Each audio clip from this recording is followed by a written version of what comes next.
Hello दोस्तों, welcome to crime tracker channel. दोस्तों, आज हम बात करने वाले हैं अमेरिका में रहने वाली जूली लव के बारे में, जो एक मशहूर जिम्नास्टिक स्टार थी और अपना खुद का एक चाइल्ड फिटनेस स्कूल भी चलाती थी। हालांकि उनके साथ कुछ ऐसा हुआ कि जिसकी कल्पना मात्र से ही रूह कांप जाती है। तो चलिए विस्तार से जानते हैं इस केस के बारे में। आपसे गुजारिश है वीडियो अंत तक जरूर देखें ताकि आपको पूरी कहानी समझ आए। दोस्तों, 11 जुलाई 1988 का दिन था। जूली अपने बॉयफ्रेंड मार्क कपलन को बाय बोलकर अपनी कार लेकर जॉर्जिया एक मीटिंग में जाती है। तभी उनके घर से लगभग 2 किलोमीटर दूर उनकी गाड़ी बकहेड स्ट्रीट पर बंद हो गई क्योंकि गाड़ी में पेट्रोल नहीं था और रात के करीब 7 बज रहे थे। दोस्तों, जूली अपनी कार वहीं छोड़कर पैदल ही अपने घर जाने लगी। हालांकि कुछ ही दूर अभी जूली रोड पर चली थी कि तभी पीछे से एक कार आती है। उसमें मैनुअल हैमर्ड और उसकी प्रेमिका वेल्डन और इमैनुअल का चचेरा भाई मॉरिस पोर्टर बैठे थे। उन्होंने जूली से कहा कि आपको गाड़ी में बैठना है। तब जूली ने कहा, नहीं, मेरा घर पास में ही है, ये सामने वाला। जिसके बाद हैमर्ड और उसके साथी अपनी कार लेकर आगे बढ़ गए। हालांकि अभी हैमर्ड के दोस्त जूली को देखते हैं कि जूली तो उस घर से भी आगे चली जा रही है। तब हैमर्ड के साथी अपनी कार लेकर दोबारा जूली के पास आते हैं और उससे हैमर्ड ने पूछा कि तुम्हें लिफ्ट चाहिए क्या, जिस पर जूली ने कहा नहीं। ये सुनते ही हैमर्ड तुरंत अपनी कार से बाहर आया और अपनी कोट से जूली का सिर ढककर कार में बैठा लिया। दोस्तों, ये सब इतना तेजी से हुआ कि जूली को कुछ समझने तक का मौका नहीं मिला। वही हैमर्ड ने जूली से कहा कि वो अपना एटीएम कार्ड और पिन नंबर दे ताकि वो पैसे निकाल सके। फिर जूली ने अपना कार्ड दिया और उसका पिन कोड भी दिया।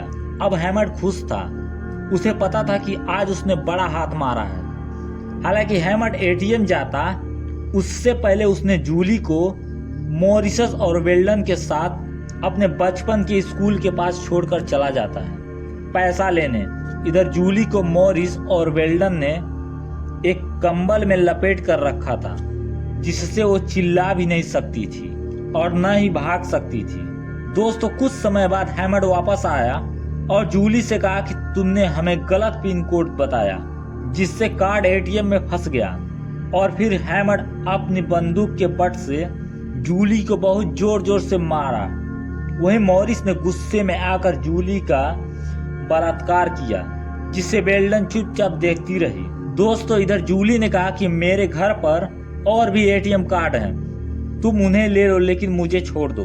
ये सुन हैमर्ड और उसके साथी जूली के मुंह पर टेप चिपका देते हैं और उसका हाथ बांधकर कंबल में लपेटकर कार की डिग्गी में रख देते हैं। वहीं जूली ने जो अपने घर का एड्रेस बताया था उस पर जब हैमर्ड और उसके साथी पहुंचते हैं तो देखते हैं वहां पे एक सिक्योरिटी गार्ड बैठा है। हालांकि हैमर्ड पास में गाड़ी खड़ी करके जूली के घर में जाने की कोशिश करता है, तभी उसको गार्ड वहां से भगा देता है। दोस्तों, ये सब देखकर हैमर्ड अपने दोस्तों के साथ कार लेकर एक सुनसान जगह पे जाता है। वहां वो जूली को कार की डिग्गी से बाहर निकालता है और उसका एक कपड़े की मदद से गला घोटने की कोशिश करने लगता है और कहता है कि तुमने हमारा आज पूरा समय बर्बाद कर दिया, हमें कुछ भी पैसे नहीं मिले। दोस्तों, इसके बाद जूली ने हैमर्ड का काफी विरोध किया और अपने आप को हैमर्ड से छुड़ाने में सफल रही। तभी मॉरिस पीछे से आकर जूली को पकड़ लेता है। तब हैमर्ड मॉरिस और अपनी प्रेमिका वेल्डन को वही इंतजार करने के लिए कहता है और फिर जूली को घसीटकर डोवर रोड के पास जंगल में लेकर जाता है।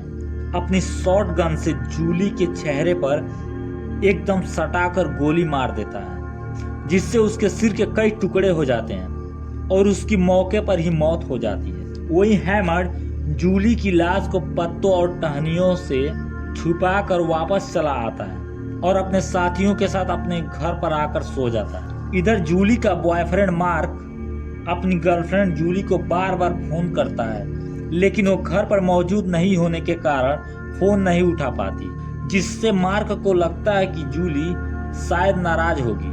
और फिर मार्क एक वॉइस मेल छोड़ता है जूली के घर पर इधर जब हैमंड की गर्लफ्रेंड वेल्डन सुबह सोकर उठती है तो उसने हैमंड को पूछा कि उसने जूली के साथ क्या किया। तब उसने कहा कि मैंने उसके चेहरे पर गोली मार दी और उसकी लाश को वहीं जंगल में छुपाकर चला आया। दोस्तों इधर जूली जब सुबह भी अपने बॉयफ्रेंड का फोन नहीं उठाती तो उसका बॉयफ्रेंड मार्क उससे घर जाके तलाश करने की सोचता है। तभी जूली के घर के थोड़ी ही दूर पर जूली की कार रोड पर खड़ी मिली। फिर जूली के बॉयफ्रेंड मार्क ने पुलिस को इसकी सूचना दी और पुलिस इस केस की जांच करने लगी। दोस्तों ये केस बहुत हाई प्रोफाइल था क्योंकि जूली काफी फेमस थी अमेरिका में, जिसके कारण पुलिस के ऊपर काफी प्रेशर था इस केस को लेकर। हालांकि पुलिस को कुछ सबूत नहीं मिल रहे थे और दिन ऐसे ही गुजरने लगा। इधर हैमंड को चोरी की जुर्म में पुलिस ने जेल में डाल दिया। हालांकि पुलिस को ये नहीं पता था कि हैमंड ही कातिल है जूली का। दोस्तों हैमंड जेल में बंद रहने के दौरान उसे थोड़ा डर लगने लगा कि कहीं वेल्डन उसका भांडा न फोड़ दे। इसलिए उसने एक कैदी जो कुछ ही दिनों में जेल से बाहर निकलने वाला था, उसने कहा कि वो मेरी गर्लफ्रेंड वेल्डन को मार दे, बदले में मैं उसे $20,000 दूंगा। ये सुन कैदी राजी हो गया और वो कुछ दिन बाद वेल्डन के घर पहुंचा। वहां उसने वेल्डन की गला दबाकर हत्या करने की कोशिश करने लगा, लेकिन वो सफल नहीं हुआ और वेल्डन वहां से भाग गई। दोस्तों जिसके बाद वेल्डन तुरंत समझ गई कि ये हैमंड का काम था, जिस वजह से गुस्से में आकर वेल्डन पुलिस स्टेशन पहुंची। वहां उसने पुलिस को बताया कि हैमंड और मॉरिस ने जूली को मारा है। उसकी लाश डोवर रोड के जंगल के पास छुपाई गई है। दोस्तों ये सुन पुलिस काफी हैरान हो गई क्योंकि लगभग 1 साल बाद अगस्त 1989 में जूली की लाश मिली थी एक कंकाल के रूप में, जिसकी जांच करने पर यह पक्का हो गया कि ये जूली ही है। दोस्तों इसके बाद पुलिस ने मॉरिस को गिरफ्तार कर लिया। वही हैमंड पहले ही जेल में चोरी की सजा काट रहा था। उन दोनों के ऊपर हत्या, रेप और लूटपाट जैसी विभिन्न धाराओं के तहत मुकदमा चलाया गया। वहीं वेल्डन ने कोर्ट में हैमंड के खिलाफ गवाही दी, जिससे वो रिहा हो गई। वहीं मॉरिस ने कहा कि मैंने बस रेप किया था जूली का, लेकिन मारा नहीं था उसको, जिस वजह से मॉरिस को 2 बार आजीवन कारावास की सजा सुनाई गई। वहीं हैमंड को 25 जनवरी 2011 को जहरीला इंजेक्शन लगाकर मार दिया गया। दोस्तों मॉरिस आज भी अमेरिका के जेल में बंद है। वहीं वेल्डन अपनी एक आम जिंदगी गुजार रही है। आशा करता हूँ दोस्तों आपको ये सच्ची कहानी पसंद आई होगी और अगर हमारी मेहनत आपको पसंद आई हो तो हमारे क्राइम ट्रैकर चैनल को लाइक करें।